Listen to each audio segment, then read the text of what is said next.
In this third installment of tutorial videos, we're going to show you how to make a payment, which finalizes your booking.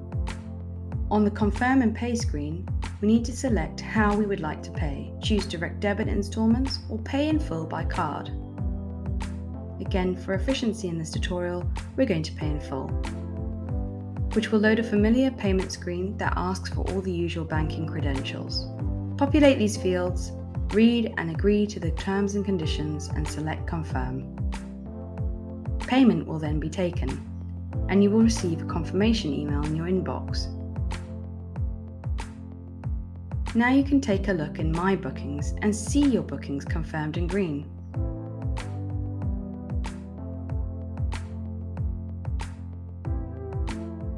Go to the calendar, where you can also view your bookings.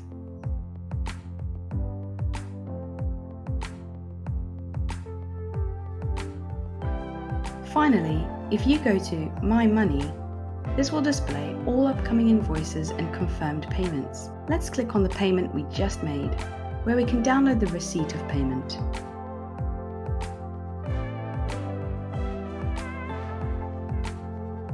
We hope you have found this short tutorial helpful, but should you require anything else, contact us at assistance@enni.space.